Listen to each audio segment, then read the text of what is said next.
Behind me is a model of Second Temple Jerusalem, as described by Josephus Flavius, and in addition we have archaeological findings that tell us what Jerusalem looked like just moments before its destruction by the Romans in the Great Revolt that ends in 70 AD with the total destruction of Jerusalem.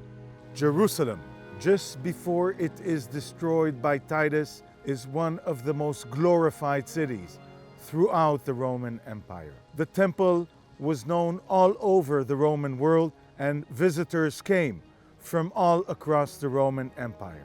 The gates of the temple were made of gold, and the Temple of Jerusalem was one of the largest places of worship throughout the Roman Empire. As we see in the model here, we first begin with the topography. To the right of the Temple Mount, we see the Valley of Kidron. The Valley of Kidron will meet the Valley of Hell underneath what is known today as David's city, and this is the city taken by King David over 3,000 years ago by the Jebusites.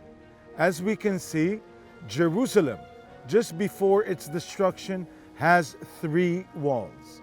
The first wall begins from the corner of the eastern wall of the Temple Mount and the southern wall. This wall goes down to the meeting point between the Kidron Valley and the Valley of Hell, the Valley of Hinnom, surrounding what is the city of David of today. And then the wall takes a westward turn, surrounding Mount Zion of today. Then it will turn north and end in the three towers that were built by Herod. The three towers, one named after Miriam the Hasmonean, the wife of Herod, the other Patsael, his brother, killed by the Persians when they invade the land in the year 40 BC. And the third is Hippicus. And the three towers are guarding the palace compound of Herod that we see here in front of us. The three towers are located where today is Jaffa Gate.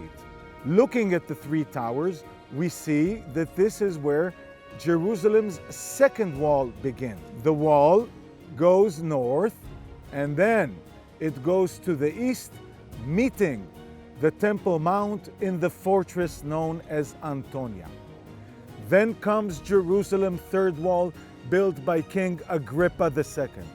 Once again, we see that the wall begins in the location of the three towers. The wall surrounds large parts of the northern city of today. We are now looking at the area known today as Mount Zion, and we see King David's tomb in Mount Zion. Today, Mount Zion is outside the Ottoman wall of Jerusalem.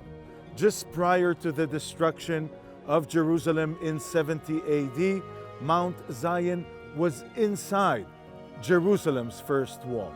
Looking at the lower part of the city, one could clearly see the pool of Siloam, where Jews used to come on their pilgrimages to Jerusalem, use it as a mikveh, a ritual bath, and then continue up the street, entering the Temple Mount. In the southern wall of the Temple Mount, one could clearly see the eastern Hulda gates intended for entry. The ones to the left are the ones where the Jews exited from after performing their pilgrimage to the Temple of Jerusalem. At the center of the Temple Mount, built by Herod the Great, we see the Temple of Jerusalem. This temple was destroyed by the Romans. This is the peak of the Great Revolt. The year is 70 AD. The temple has never been rebuilt again.